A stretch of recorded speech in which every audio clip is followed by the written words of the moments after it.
রুহুল আমিন হুজুর আরবের জমিনে গিয়ে আরবিতে ওয়াজ করছে।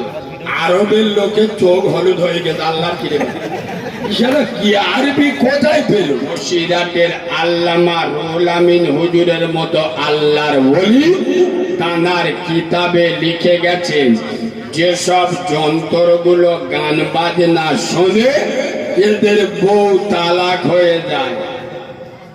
বুঝতে পারলে?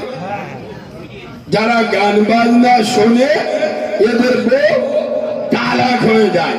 এ কথাটা আমি বললি এখনকার ছেলেরা যা আদলা ইদিনে মাথায় ঝাড়বি কথা বলে না।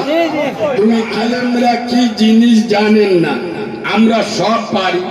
অলরাউন্ডার আল্লাহর কিরেবা বিনা উজুই বাপের জানাজা পড়িয়ে দেবো, সারা ফেরেশতারাও বুঝতে পারবে। আলেমদের উপরে দাদাগিরি দেবেন না। বসির